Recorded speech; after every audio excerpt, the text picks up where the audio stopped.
Friends, welcome back. तो friends, अभी का वीडियो है PM Modi on corona virus situation, India covid case status, corona पर पीएम मोदी का संबोधन।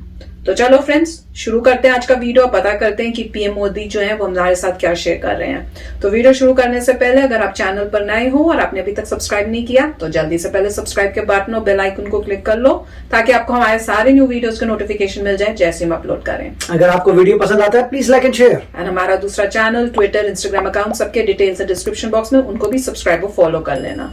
चलिए शुरू करते हैं। मेरे प्यारे देशवासियों, नमस्कार। कोरोना के खिलाफ देश आज फिर एक बहुत बड़ी लड़ाई लड़ रहा है। कुछ सप्ताह पहले तक स्थितियां संभली हुई थी और फिर एक कोरोना की दूसरी वेव तूफान बनकर आ गई। जो पीड़ा आपने सही है, जो पीड़ा आप सह रहे हैं, उसका मुझे पूरा एहसास है। जिन लोगों ने बीते दिनों में अपनों को खोया है, मैं सभी देशवासियों की तरफ से उनके प्रति संवेदनाएं व्यक्त करता हूं। परिवार के एक सदस्य के रूप में मैं आपके दुख में शामिल हूं। चुनौती बड़ी है, लेकिन हमें मिलकर अपने संकल्प, अपने हौसले और तैयारी के साथ इसको पार करना है। साथियों, अपनी बात को विस्तार देने से पहले मैं देश के सभी डॉक्टरों, मेडिकल स्टाफ, पैरामेडिकल स्टाफ, हमारे सभी सफाई कर्मचारी भाई बहन, हमारे एम्बुलेंस के ड्राइवर्स, हमारे सुरक्षा बल, पुलिसकर्मी, सभी की सराहना करूंगा।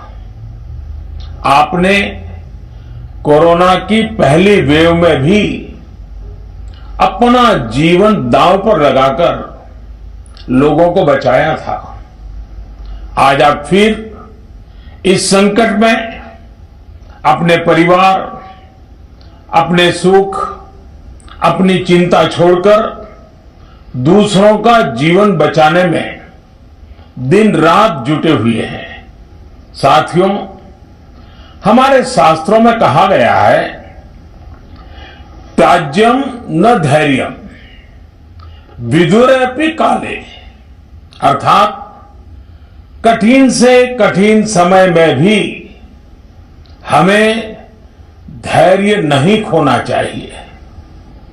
किसी भी परिस्थिति से निपटने के लिए हम सही निर्णय लें, सही दिशा में प्रयास करें, तभी हम विजय हासिल कर सकते हैं।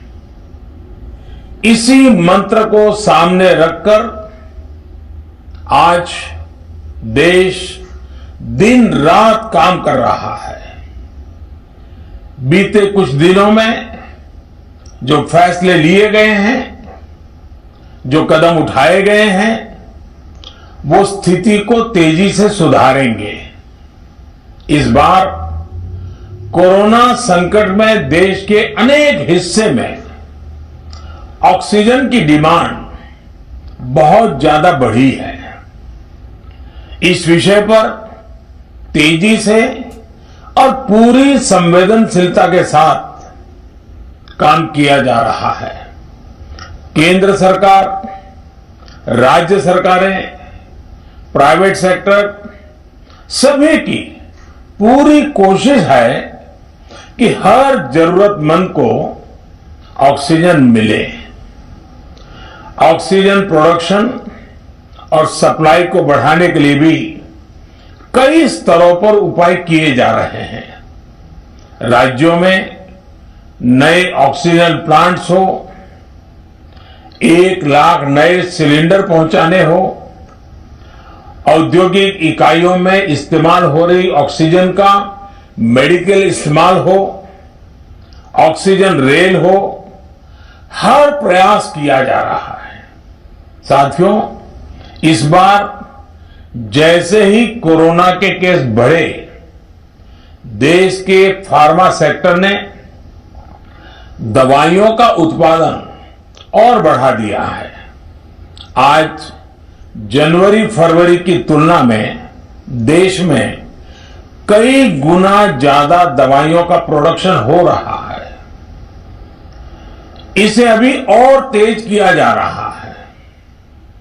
कल भी मेरी देश की फार्मा इंडस्ट्री के बड़े जो प्रमुख लोग हैं, उसके जो एक्सपर्ट लोग हैं, उनसे बहुत लंबी चर्चा हुई है। प्रोडक्शन बढ़ाने के लिए हर तरीके से दवाई कंपनियां की मदद ली जा रही है। हम सौभाग्यशाली हैं कि हमारे देश के पास इतना बड़ा मजबूत फार्मा सेक्टर है जो बहुत अच्छी और तेजी से दवाइयां बनाता है। इसके साथ ही अस्पतालों में बेड की संख्या को बढ़ाने का भी काम तेजी से चल रहा है। इसकी संख्या कुछ शहरों में ज्यादा डिमांड को देखते हुए विशेष और विशाल कोविड हॉस्पिटल बनाए जा रहे हैं। साथियों, पिछले वर्ष जब देश ने कोरोना के कुछ ही मरीज सामने आए थे, उसी समय भारत में कोरोना वायरस के खिलाफ प्रभावी वैक्सीन के लिए काम शुरू कर दिया था। हमारे वैज्ञानिकों ने दिन रात एक करके बहुत कम समय में देशवासियों के लिए वैक्सीन विकसित किए हैं। आज दुनिया की सबसे सस्ती वैक्सीन भारत में है। भारत की कोल्ड चेन व्यवस्था के अनुकूल वैक्सीन हमारे पास है। इस प्रयास में हमारे प्राइवेट सेक्टर ने इनोवेशन और एंटरप्राइज की भावना का बेहतरीन प्रदर्शन किया है।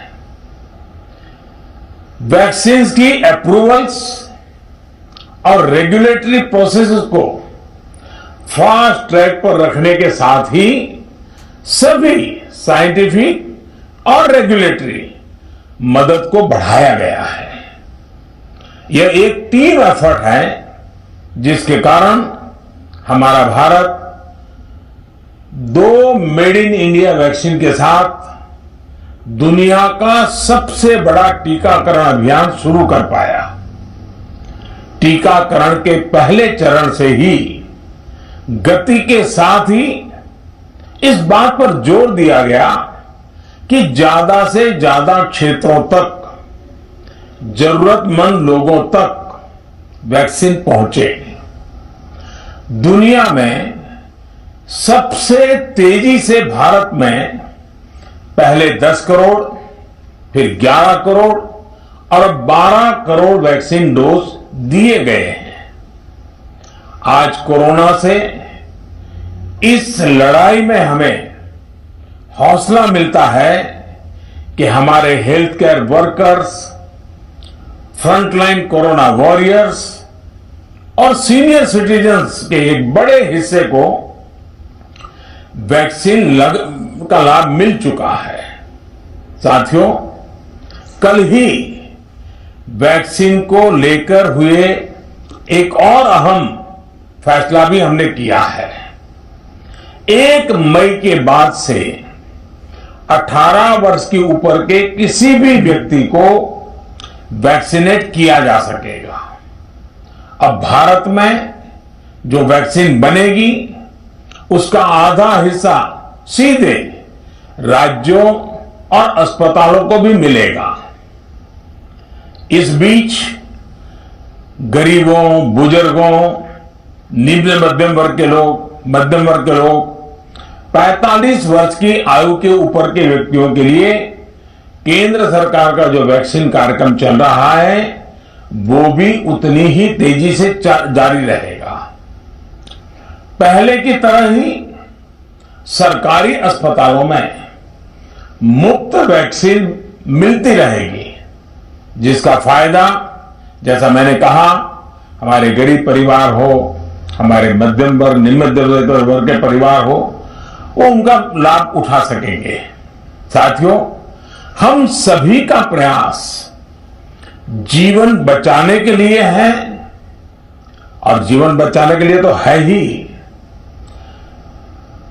प्रयास भी ये है कि आर्थिक गतिविधियां और आजीविका कम से कम प्रभावित हो। प्रयास का तरीका यही रखा जाए।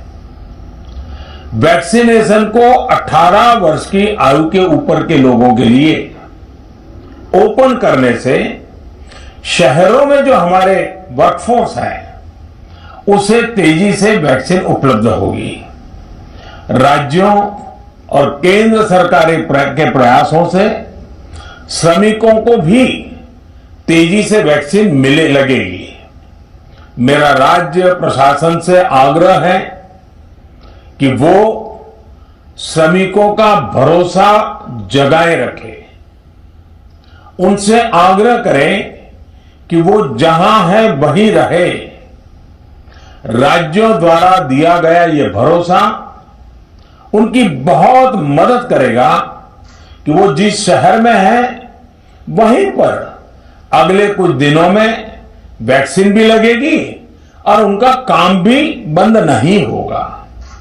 साथियों, पिछली बार जो परिस्थितियां थी वो अभी से काफी भिन्न थी। तब हमारे पास इस वैश्विक महामारी से लड़ने के लिए कोरोना स्पेसिफिक मेडिकल इंफ्रास्ट्रक्चर नहीं था। आप याद करिए देश की क्या स्थिति थी। कोरोना टेस्टिंग के लिए पर्याप्त लैब नहीं, पीपीई का कोई प्रोडक्शन नहीं, हमारे पास इस बीमारी के ट्रीटमेंट के लिए कोई खास जानकारी भी नहीं।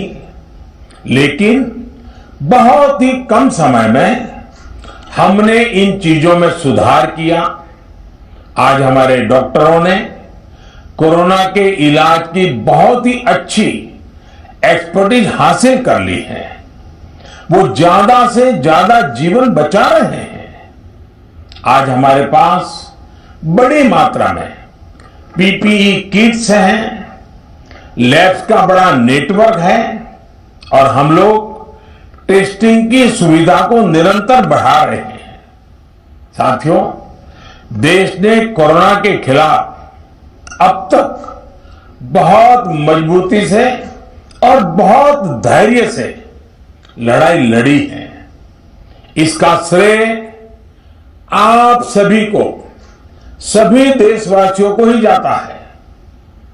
अनुशासन और धैर्य के साथ कोरोना से लड़ते हुए आप देश को यहां तक लाए हैं। मुझे विश्वास है जन भागीदारी की ताकत से हम कोरोना के इस तूफान को भी परास्त कर पाएंगे। आज हम अपने चारों ओर देख रहे हैं कि कैसे कई लोग, कई सामाजिक संस्थाएं जरूरतमंदों तक मदद पहुंचाने में दिन रात जुटे हैं। दवाई पहुंचाना हो, खाने या रहने की व्यवस्था करनी हो, लोग पूरे मनोयोग के साथ काम कर रहे हैं। मैं इन सभी के सेवा भाव को आदरपूर्वक नमन करता हूं और देशवासियों से अपील करता हूं कि अधिक से अधिक मात्रा में इस संकट की घड़ी में देशवासी आगे आए और जरूरतमंदों तक मदद पहुंचाएं। समाज के पुरुषार्थ और सेवा के संकल्प से ही हम ये लड़ाई जीत पाएंगे। मेरा युवा साथियों से अनुरोध है कि वो अपनी सोसाइटी में, मोहल्ले में, अपार्टमेंट्स में छोटी छोटी कमेटियां बनाकर कोविड अनुशासन पालन करवाने में मदद करें। हम ऐसा करेंगे तो सरकारों को न कभी कंटेनमेंट जोन लगाने की जरूरत पड़ेगी, न कर्फ्यू लगाने की जरूरत पड़ेगी, और लॉकडाउन का तो सवाल ही नहीं उठता है, आवश्यकता ही नहीं पड़ेगी।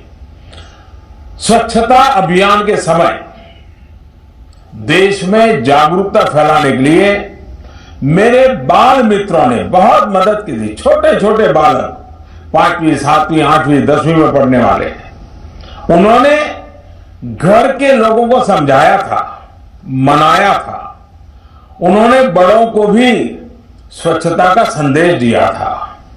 आज मैं फिर अपने बाल मित्रों से एक बात विशेष तौर पर कहना चाहता हूं। मेरे बाल मित्र, घर में ऐसा माहौल बनाइए कि बिना काम, बिना कारण घर के लोग घर से बाहर न निकले। वेरी गुड, बच्चे सिखाएं। आपकी जीत बहुत बड़ा परिणाम ला सकती है। प्रचार माध्यमों से भी मेरी प्रार्थना है कि ऐसे संकट की घड़ी में वो लोगों को सतर्क और जागरूक करने के लिए जो प्रयास कर रहे हैं उसे और बढ़ाएं। इसके साथ ही इसके लिए भी काम करें कि डर का माहौल कम हो सके, लोग अफवाह और भ्रम में न आए। साथियों, आज की स्थिति में हमें देश को लॉकडाउन से बचाना है। मैं राज्यों से भी अनुरोध करूंगा कि वो लॉकडाउन को अंतिम विकल्प के रूप में ही इस्तेमाल करें। लॉकडाउन से बचने की भरपूर कोशिश करनी है और माइक्रो कंटेनमेंट जोन पर ही ध्यान केंद्रित करना है। हम अपनी अर्थव्यवस्था की सेहत भी सुधारेंगे और देशवासियों की सेहत का भी ध्यान रखेंगे। साथियों, आज नवरात्रि का आखिरी दिन है। कल रामनवमी है और मर्यादा पुरुषोत्तम श्री राम का हम सभी को यही संदेश है कि हम मर्यादाओं का पालन करें। कोरोना के इस संकट काल में कोरोना के बचने के जो भी उपाय है, कृपया करके उनका पालन 100% करिए। दवाई भी, कड़ाई भी, इस मंत्र को कभी भी भूलना नहीं है। यह मंत्र जरूरी है, वैक्सीन के बाद भी जरूरी है। रमजान के पवित्र महीने का भी आज 7वां दिन है। रमजान हमें धैर्य, आत्मसंयम और अनुशासन की सीख देता है। कोरोना के खिलाफ जंग जीतने के लिए अनुशासन भी, उसकी भी उतनी ही जरूरत है। जब जरूरी हो तभी बाहर निकले। कोविड अनुशासन का पूरा पालन करें। मेरा आप सभी से यही आग्रह है। मैं आपको फिर ये भरोसा देता हूं, आपके इस साहस, धैर्य और अनुशासन के साथ जुड़कर आज जो परिस्थितियां हैं उन्हें बदलने में देश कोई कसर नहीं छोड़ेगा। आप सभी स्वस्थ रहें, आपका परिवार स्वस्थ रहे, इसी कामना के साथ मैं अपनी बात समाप्त करता हूं। आपका बहुत बहुत धन्यवाद। तो काफी अच्छा स्पीच था। मोदी जी डेफिनेटली लोगों में एंजाइटी आ रही थी बहुत ही नेगेटिव न्यूज आ रही थी, तो मेरे ख्याल से उसको एड्रेस करने के लिए उन्होंने ये स्पीच दिया है और ये श्योर किया है कि पहले जो थी उससे ज्यादा मेडिसिन प्रोडक्शन में आ रही है। मतलब वैक्सीन की जो शॉर्टेज है वो अब नहीं होनी चाहिए। अब वहां पे पता चलेगा एग्जैक्टली क्या सिचुएशन है, मगर मोदी जी कह रहे हैं कि वैक्सीन की शॉर्टेज नहीं होगी और 1 मई से 18 एंड अप को भी वैक्सीन लग सकती है। इसका मतलब यह है कि 1 मई में हर बंदा जो है जाके वैक्सीन लगा सकता है और अवेलेबल होनी चाहिए वैक्सीन। वो कह रहे हैं कि हमने प्रोडक्शन बढ़ा दी है, तो अब जो है मेरे ख्याल से पता लगेगा इन रियलिटी की सिचुएशन क्या है ग्राउंड पे। क्या अभी भी वैक्सीन की शॉर्टेज है नहीं है? आप बताइए, आप वहां पे हैं, आप अगर जा रहे हैं, आपको क्या लग रहा है कि वहां पे वैक्सीन की शॉर्टेज अभी है कि नहीं है? दूसरा, उन्होंने ये भी कहा था कि रेगुलेटरी जितने भी थी रिफॉर्म्स कर दिए, मतलब बाहर की वैक्सीन भी आ सकती हैं। तो हो सकता है अब स्पुतनिक काफी तेज आएंगी तो शॉर्टेज खत्म हो जाएगी, क्योंकि जितनी इंडिया बना सकती है बना रही है, उसके ऊपर से स्पुतनिक आ जाएगी और मेरे ख्याल से फाइजर और मॉडर्ना ने भी ओके कर दिया। मुझे पता नहीं कि वो कब भेजेंगे, मगर मोदी जी को शायद हो सकता है बहुत बड़ा बैच मिला हो स्पुतनिक का, जिसे सारी शॉर्टफॉल खत्म हो गई हो। अब तो वहीं पर ही जाके पता लगेगा जब आप जाएंगे कि आपको लग पा रही है कि नहीं लग पा रही। तो वो है। तो मेरे ख्याल से ये उन्होंने सारे अपनी पॉइंट एड्रेस कर दिए हैं कि लॉकडाउन कोई नहीं चाहता, क्योंकि उसे इकोनॉमी प्रॉब्लम आती है।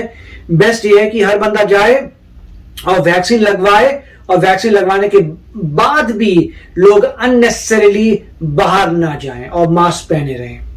यस फ्रेंड्स, और मुझे ये बहुत अच्छा लगा कि उन्होंने ये हाथ काम किसको दिया? छोटे बच्चों को। कि घर में जब छोटे बच्चे बड़ों को बताएंगे तो बड़े जो ऐसी किसी बहाने से बाहर जाने की कोशिश कर रहे हैं तो उनको फिर रियलाइजेशन होगी कि भैया हम गलत कर रहे हैं, हमें तो छोटे बच्चे समझा रहे हैं। तो ये बहुत अच्छा उन्होंने एक रोल दिया है बच्चों को भी, कि घर में कोई अच्छी बात सीख के उनको रोको अगर कोई बड़ा जा रहा है। क्योंकि कई बार जो होते हैं ना, बड़े रोक नहीं पाते अपने आप को, उनको जाना होता है कुछ भी छोटा मोटा, दोस्तों से मिलने के लिए, या चलो थोड़ा सा आउटिंग कार में ही सैर करके आ जाते हैं, या बाहर से खाना लेने चले जाओ, कोई भी छोटा मोटा। तो वही वो कह रहे हैं कि आप जो है अगर काम से जाना है तभी निकलो, वरना मत निकलो। क्योंकि हम काम नहीं रोकवाना चाहते, क्योंकि काम रुका तो इकोनॉमी रुकेगी। तो लॉकडाउन की नौबत ना आए उसके लिए सबसे बेस्ट है कि आप घर में रहो, प्रिकॉशंस लो, और जब काम पे जाना है तो जाओ, पर पूरा प्रिकॉशंस मास्क लेके। और यस फ्रेंड्स, अगर वैक्सीन लग भी जाए तो भी वही प्रिकॉशंस लेने, मास्क पहनना है, हाथ धोने, वो सब फिर भी करना होगा। तो सिचुएशन इंडिया में भी खराब है, यूएसए में भी खराब है। यहाँ पे भी नंबर्स धीरे धीरे बढ़ ही रहे हैं, जबकि वैक्सीन भी बहुत जल्दी जल्दी वो दे रहे हैं। पर as compared to the vaccine, news में जो मैं सुन रही हूँ वो यही है कि वैक्सीन भी आ रही है, पर उस हिसाब से जो वायरस है वो फैल भी बहुत जल्दी रहा है। और क्योंकि जो नए स्ट्रेन्स आए हैं वो जो है वो जल्दी लोगों के अंदर जाके असर कर रहे हैं, बहुत जल्दी फैला रहे हैं। और यंगस्टर्स को ज्यादा हो रहा है, 30s वाले और बच्चों को कह रहे हैं कि ये थोड़ा जल्दी पकड़ रहा है अब। तो फ्रेंड्स, स्टे सेफ, और जैसे ही 1 में होगा तो सब वैक्सीन लगाने के लिए तैयार हो जाना, वैक्सीनेट होना, पर पूरे प्रिकॉशंस लेना। तो चलो फ्रेंड्स, चलते हैं, मिलेंगे नेक्स्ट वीडियो में बहुत ही जल्द। Till then please take care and bye bye.